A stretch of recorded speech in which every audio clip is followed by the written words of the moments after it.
When Willow announced her engagement, I finally breathed a sigh of relief. The heiress was finally going to get married, and I could at last leave. But just as I was pulling my suitcase and about to go through security, she appeared in a wedding dress, her eyes reddened, ordering me not to leave. She looked truly beautiful in that wedding dress, still as proud as a princess, just like when she was a child. Even when asking me to stay, she used the tone of a command, but I only gently moved away the hand she held onto mine. Heiress, it's time for me to go. Chapter 1. Willow was the heiress, the type born into a wealthy family. When I was very young, I already knew I had to please her. If it had been ancient times, she would have been the lady of the manor, and I the servant bound to her household. But in modern society, she could address me in a way that seemed equal, calling me the older brother who grew up with her. But truthfully, calling me brother was giving me too much credit. After all, I was just the son of her family's maid, and happened to be 1 year older. As for my mother, she was a woman of misfortune, trapped for years under my father's domestic violence.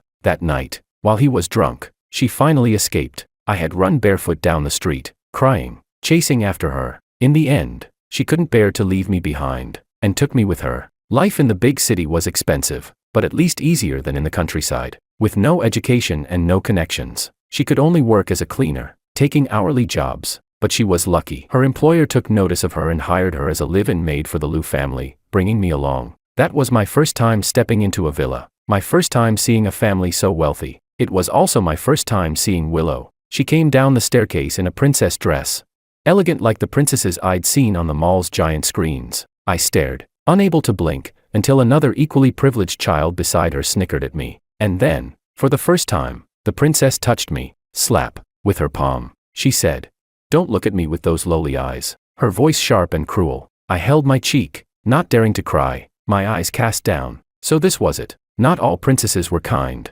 Chapter 2. I became Willow's lackey. In the words of her childhood friends, I was nothing more than a house-trained servant. Though I was a year older than her, I entered school the same year as she did, for no other reason than that she demanded it. I didn't want to, but my mother was delighted, because this way, she didn't need to save for my tuition. And I could even attend the most expensive school in the city. From elementary to middle school to high school, everything was covered. And from the day she threw her school bag in my face, I never left her side again. She said, "Hold it." When we left the house, I carried her bag. She said, "Don't disturb my sleep." During class, I took notes for her. She said, "If the hot milk at the school gate isn't warm when it reaches me, you can stay in the bathroom with it." During breaks, I ran errands for her. She said, "If you dare tattle, you're dead." Her childhood girlfriends chimed in with laughter. "Hey, Willow, this lapdog of yours is pretty useful. Haha.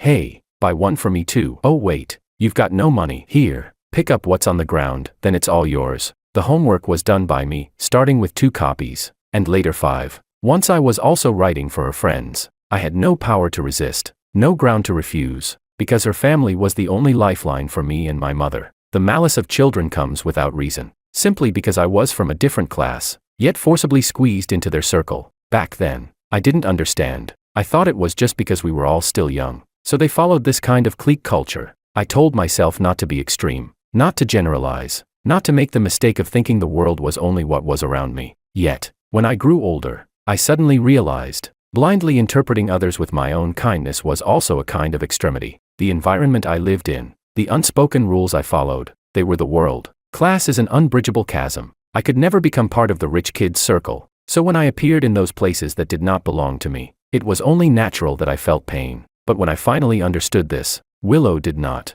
even though, from the very beginning, she was the one who taught me so. Chapter 3. Willow didn't think she was bullying me. In fact, I gradually stopped thinking she was bullying me either. Once someone lives long enough in an unreasonable environment, that environment naturally begins to feel reasonable. Not to mention how it looked to outsiders. The Liu family was truly good to my mother and me. When I was 15, they even gave me a separate room, right next to my mother's. When I went out with Willow, I rode in her family's different luxury cars. The school we attended was a well-known elite private school. Our uniforms were custom-made by the school. What Willow's family ate and drank was never what ordinary people could afford. At first glance, I was living the life my mother had never dared to imagine. She always wiped her eyes and said, "This is really good now." Yes, compared to that young rural woman who used to suffer domestic violence, life now was really good. I gradually got used to it. Willow was the heiress. I accepted, with a numb calmness, the name they gave me, Liu Mrs. Lackey. Here, at least, The material conditions were undeniably excellent. I grew taller and kept my grades in the top 10 of my year because I dared not slack off. By high school, some girls even started talking about me. The first time I was playing basketball and a girl came over to bring me water, I knew I was finished. That day was one of the rare times Willow lost her temper. She flew into a rage. Which one of your things wasn't given by my family? You eat what my family gives and drink what my family gives, so you turn out like that. You're using my family's stuff to pretend to be a rich second-generation kid to pick up girls. What? Are you trying to usurp the nest and turn host into guest?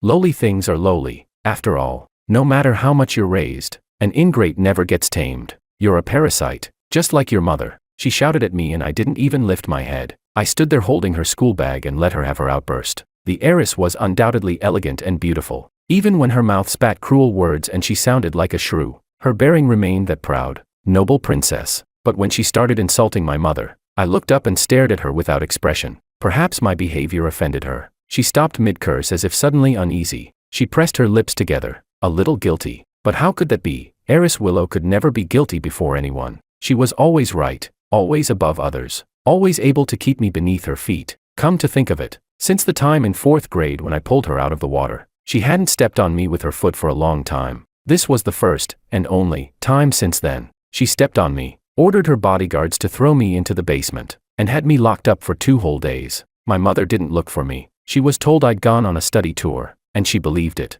That day she opened the basement door and looked down at me from above. I had been cooped up for 2 days. My whole body reeked, and I was covered with the bruises left from when her bodyguards had disciplined me, miserable and disheveled. She still looked like a princess, a pretty white dress, a crystal hairpin, peachy pink lip gloss. Those beautiful almond-shaped eyes looked at me with only contempt as she asked if I knew what I'd done wrong. I didn't know what I had done wrong, but I obediently admitted it. She was satisfied and let me go, telling me to hurry and wash. You stink. Behind her, her childhood friends watched me with eyes full of disgust, their contempt barely hidden. Chapter 4. It wasn't hard to notice that Makoto liked Willow. Plenty of people liked her, after all. She was beautiful and came from a good family. Her arrogance was only aimed at me. In her own circle, she was practically the embodiment of truth, goodness, and beauty. After all, how many heiresses would lower themselves to call the maid's son brother, share food and drink, spend money and effort on him, and even bring him along everywhere? To them, she was nothing short of an angel. Yes, many people liked Willow, and Makoto was the one most suited to the saying, the pavilion closest to the water gets the moon first. Of course, they never counted me in. What was I, after all?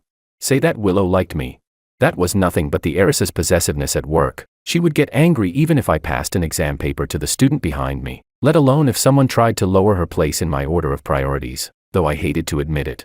In my short life so far, Willow ranked first, right after my mother. I couldn't blame my mother, and I couldn't blame Willow. The only one to blame was myself. I was the one who insisted on following my mother when she escaped. I was the one who appeared in front of Willow when I shouldn't have. She happened to need a lackey to order around, and I happened to be there. Everything was just so coincidental. Makoto mocked me. You're overestimating yourself, a toad dreaming of eating swan meat. Don't you dare harbor any foolish fantasies. After school, Makoto cornered me in an alley with a few others. They deliberately hit me only where clothes could cover. Careful not to leave obvious marks, afraid Willow might find out and cause trouble. Over the years, their treatment of me had evolved. Once, as an outsider in their circle, they bullied me for sport. But ever since I saved Willow from drowning in 4th grade, she forbade her friends from laying hands on me. Makoto, defiant, once slapped me. Willow then gave him the cold shoulder for a whole week, even threatening to break off their friendship. Seeing Willow meant it, Makoto panicked. He showered her with gifts, spoke countless apologies, and even slapped himself twice in front of me to atone. Only then did Willow forgive him. Since then, his hatred for me only grew, but he became smarter. He no longer hit me in front of Willow. Instead, he resorted to sneaky tricks behind her back. Maybe it was because of my stubborn refusal to yield. Or maybe because no matter who struck me, I would ignore the others and go straight for Makoto. He lost his temper and, for the first time, went in brutally. I collapsed on the ground, spat blood, and coughed hard, my chest aching. He had just swung a baseball bat into my ribs. I guessed one was cracked, which explained why every cough made me spit more blood. The others, seeing blood, grew nervous and backed away. Only Makoto remained unfazed. He used the bat to lift my chin, his expression full of disgust as he looked at me. He said, "Don't ever think Willow would fall for you. You're nothing but her dog. Be smart, and stay the hell away." Chapter 5. the moment Willow rushed forward and hugged me. I couldn't help but cry out in pain. I was so weak I couldn't stand steady, and I dragged her down onto the carpet with me. Of course, I still remembered to cushion her fall beneath me, but through the torn sleeve of my shirt, she caught sight of the bruises on my arm, beneath my clothes. My body was covered in overlapping old and new wounds, dense and frightening. She burst into tears. It was the first time I saw her cry, the first time she cried, for me. Her voice trembled as she said, "Who did this? Who dares bully someone from the Liu family? George, why didn't you tell me? George, does it hurt?" The heiress's tears were even more unbearable than her cruel words. If her parents ever found out she shed tears for me, my fate would be worse than now. Luckily, during this time, the family business was expanding and required her parents to travel often. Luckily, Makoto's family power wasn't as strong as Willow's, so he could only endure. Luckily, that day, I waited and waited, until the timing was perfect for me to appear before Willow. Luckily, so lucky, the day Makoto was forced to leave school and go abroad.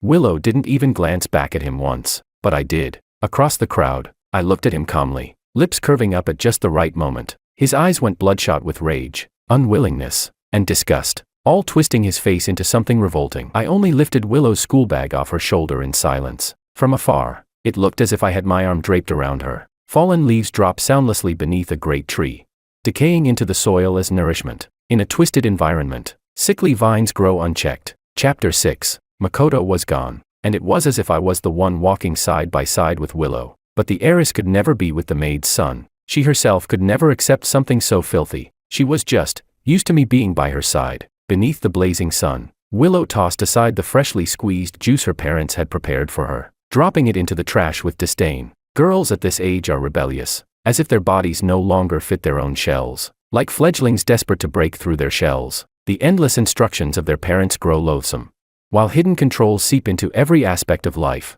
making them yearn to shatter the rules. So they begin testing boundaries in places out of their parents' sight, rebelling from the smallest and most trivial of things. I sat beside her, twisting open a bottle of cheap sparkling water. The moment I opened it, she snatched it away. With a haughty little hum, she said, "If I want to drink it, I'll drink it." She tipped her head back and gulped it down, her lips leaving a mark on the bottle's rim. Silently, I wiped the drops of water from the corner of her lips with my school uniform sleeve, as though I were handling something fragile. Willow lifted her chin and turned her head away indifferently, but through the veil of her hair, I caught sight of the faint blush at the tips of her ears. After school, a sudden storm hit. The driver was waiting at the school gate. I tilted the umbrella toward her and followed closely behind, half my body drenched in the downpour. Her shoes splashed water with each step on the flooded ground. I frowned, thinking that this pair of white shoes would probably be discarded again tonight. After all, the heiress hated dirty things most of all. But the very next second, a sweet fragrance drifted toward me.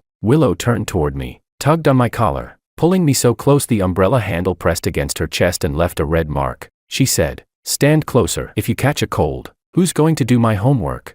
Through the raindrops spinning off the umbrella's edge, I secretly traced the hollow of her collarbone with my side gaze. Willow was beautiful, and her family was powerful. Many people liked her, and Willow knew this well. As if responding to everyone's expectations, she would sometimes show a hint of tenderness in return. Willow loved the feeling of being admired, being liked, so I had to like her too, chase her too. I couldn't be the exception, but unlike the others, I had stopped dreaming long ago. I no longer dreamed of my father's fists, nor did I dream of a bright future. I only knew clearly what I had to do to make Willow like me as well. It was selfish, calculated. I merely used my feelings for her. I knew this hazy, youthful affection wouldn't last long, because I could be the playmate she practiced house games with, the doting boyfriend she rehearsed with, the servant of a noble heiress, obeying her every command. But that was only a side note. It could never be the main theme of her life. I was not worthy of shaping Willow's future. So when Willow's father, who rarely spoke to me, appeared before me, I knew my time was up.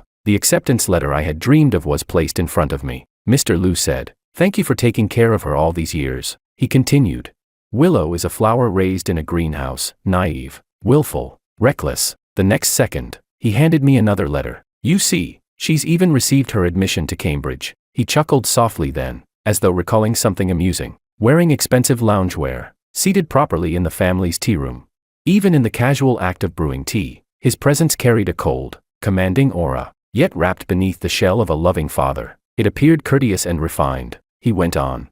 "She told me she didn't want it. She said she didn't want to go abroad. She wanted to attend the same university as you. He set the teacup steadily before me, while secretly I clenched my palms tight. He said, "You're a good kid." He savored a sip of tea. The liquid was amber. Golden ripples reflected at the bottom of the white porcelain cup. Then he said, "There are some truths you should already understand." Of course, I understood. The moment I walked out of the tea room with that acceptance letter in hand, I finally let out a breath of relief. Those glaring words on the page, at last, they meant I could leave the Liu family. Chapter 7. Willow was furious. When the ink on the Cambridge acceptance letter blurred under the sweat on my fingertips, she suddenly slapped the envelope across my face. She shouted, "Get it away. Didn't I tell you to get it away? Can't you understand?"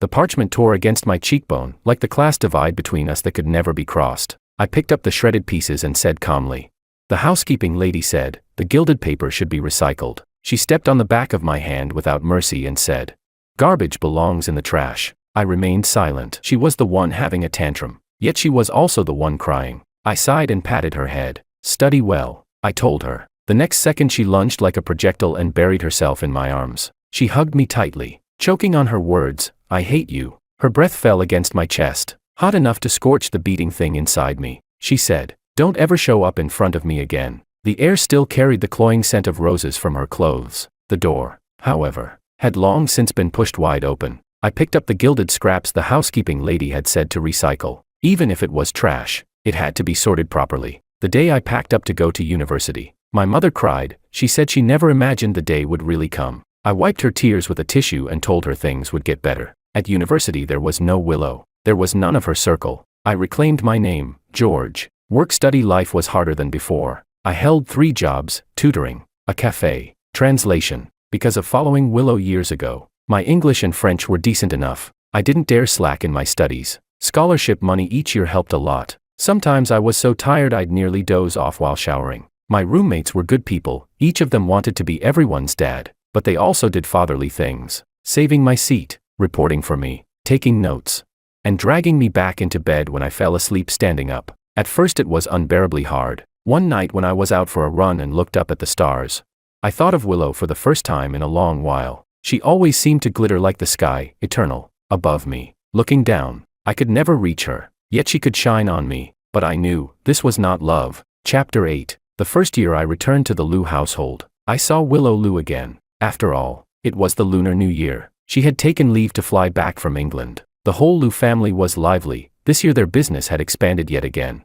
Or rather, it was no longer just a company, but a full-fledged conglomerate. And with her came Makoto. Truly, it had been a long time since I'd seen him. But this time, I was looking down at him, only because I was standing on a stepladder, pasting Spring Festival couplets for the Liu family. Everyone in the Liu household, except Willow, placed great importance on Chinese traditions. After finishing the couplets, I glanced at my fingers, stained red by the ink. Looking down, I saw Willow, arm in arm with Makoto, right beneath me. Willow didn't look at me, but Makoto did. Those eyes, always filled with disgust, now glimmered with pride and mockery. I rubbed my stained fingers without responding. Only after they had gone inside did I climb down the ladder and return to my own room. I hadn't forgotten Willow's words. Don't ever show up in front of me again. Keeping promises was one of my few virtues. That night, after applying a medicated patch to ease my mother's back pain, I went back to my room. A familiar rose scent hung heavily in the air. Her soft body pressed against my back. I hadn't turned on the light, and neither had she. She wasn't even wearing shoes. The pair of leather wool slippers sat neatly at my bedside. I patted her hand, signaling for her to let go. Then I walked over, picked up the slippers, and guided her to sit on the chair. I helped her slip them on. I said, "They're cold." But she deliberately lifted her leg and kicked them off again. Her pale calf slid out from beneath her satin nightdress, stretching out before me, whiter than the snowy New Year's Eve landscape outside. I bypassed her leg, retrieved the slipper, and placed it back on her foot. When she tried to kick it off again, I pressed it gently to the floor. I said, "Go back." The room was dim, lit only by faint light spilling through the window. I couldn't see her face, only hear her breathing turn uneven. She said, "Don't regret this." She stood, her head only reaching my collarbone, her figure slimmer than before. It seemed English food hadn't suited her taste. She waited a moment, but I still said nothing. The sound of those soft, expensive leather slippers stomping across my floor was deafening. The door slammed shut. Soon after, I heard a maid's voice in the hallway. "Ah, Heiress, why are you crying? Get out." I still didn't turn on the light. My lungs filled with nothing but the scent of roses. Mistakes can be corrected. Wounds may heal with time. But could sincerity and obsession, feelings nearly equal to love, truly erase everything? I'm sorry. Affection cannot change the fact of who was the bully. Affection cannot erase what already happened. I don't hate Willow, but I don't love her either. I am just a lowly, ordinary person, only wanting to take my mother away. Chapter 9. The Liu family had always treated us well. Willow's parents were kind even to the servants. My mother worked there for 16 whole years. When she finally left, she received a generous red envelope. The day I took her away, Willow wasn't there. She rarely came back anymore, and I hardly saw her at all. She not only studied abroad but was planning to work and settle overseas. As the Liu family's only daughter, there was simply too much for her to learn and take part in, and the distance between her and me grew wider and wider. One day, the housekeeper cleaning her room accidentally found stacks of plane tickets, flights from London to the city where my university was. In those 3 years, she hadn't been with Makoto, and had even refused the marriage her father tried to arrange. I no longer knew the details of her life. Later, I got busier myself. I joined a project that achieved good results,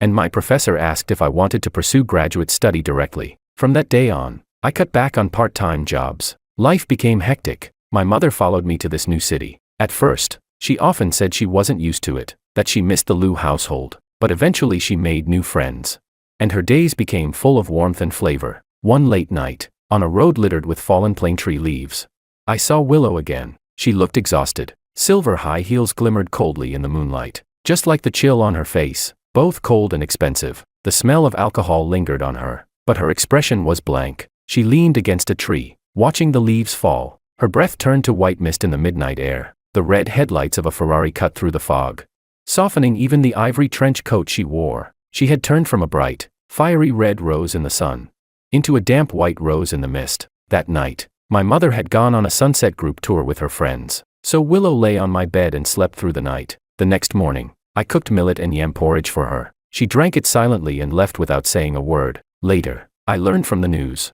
Willow's father had brought home his illegitimate son. Of course, Mr. Liu was a shrewd businessman.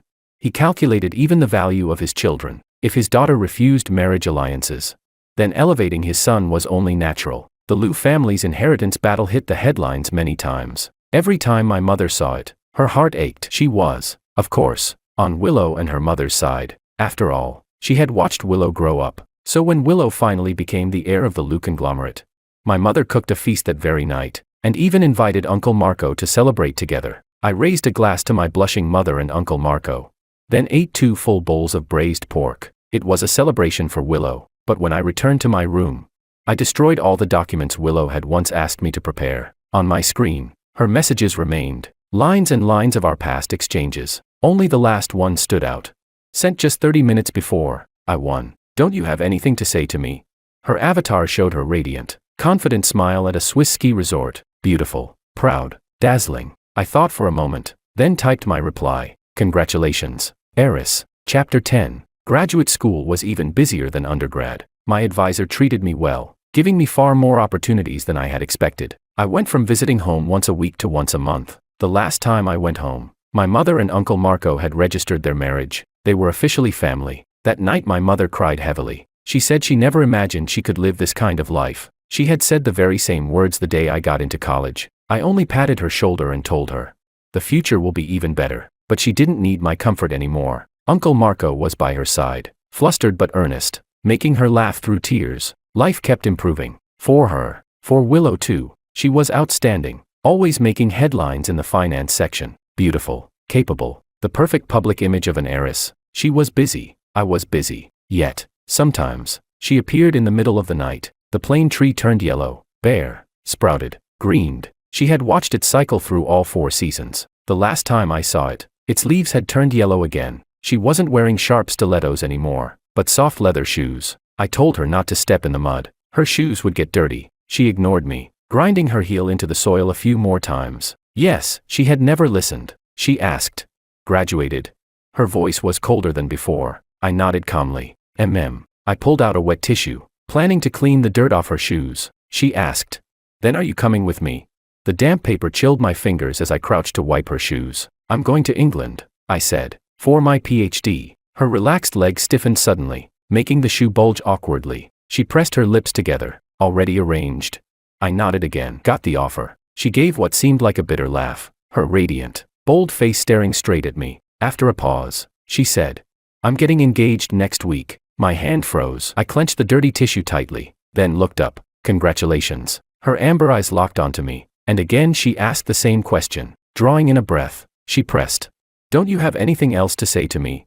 I folded the wet tissue in half, thought for a moment, then said flatly, "I wish you happiness." That day, Willow lost her temper. For the first time since 4th grade, she slapped me. The mark on my face was obvious. My seniors laughed it off as if it were a joke, teasing lightly that I must have been punished by my wife the night before, as if being slapped by one's wife was some kind of blessing. Only one junior sister grew indignant, shouting that she should call the police. The headlines were full of the Lou heiress's engagement to the heir of the Bai family in City C. That night, my mother cooked braised pork again to celebrate. I didn't go home. I didn't eat it. On the screen, they looked like a perfect match. By late August, I was pulling my suitcase toward airport security. The screen displayed Willow in her luxurious engagement dress. Beautiful. Its design almost like a wedding gown. She and her fiancé looked like a perfect couple. I thought, if I had the chance, I'd like to see it in person. She must look stunning. The next moment, my wish was granted without warning. She appeared before me in a wedding dress. Eyes reddened.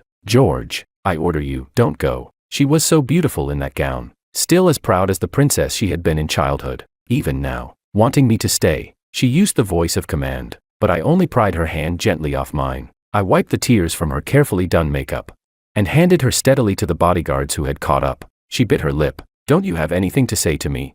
"Fine, if you won't, I will." "George, I sighed, cutting her off. "Heiress Willow, it's time for me to go." That was the last time I ever saw her in real life. She was still as beautiful as a princess. The tears didn't mar her flawless makeup. Her high heels clicked as she walked away. Graceful and noble. In this lifetime, she would always be out of my reach. Chapter 11. I didn't return to my country. I stayed in England. When my mother and Uncle Marco came to visit me, she said with delight, "I never thought I'd have the chance to go abroad in my lifetime." I smiled and poured her a cup of tea. I had told her before, life would keep getting better. "Cookies are ready."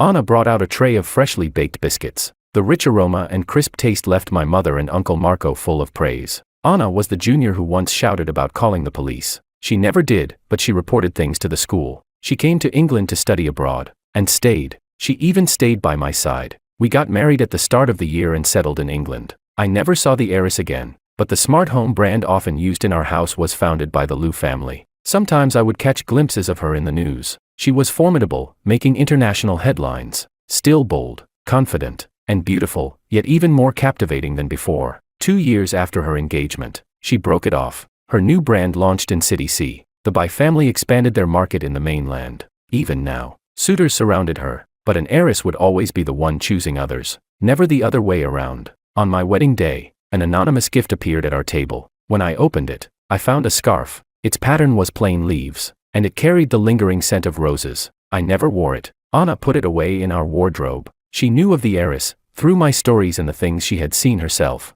But she understood well, those were stories of the past. The scarf remained in the closet ever since. Later, Willow even had Makoto apologize to me. Once, in her anger, she asked if I wanted her to apologize. But no, that wasn't what I needed. There's a saying, an apology is nothing more than a rehash of harm for the victim. A hypocritical phrase from the perpetrator, expecting forgiveness. In some sense, I gained far more benefits than the harm I endured.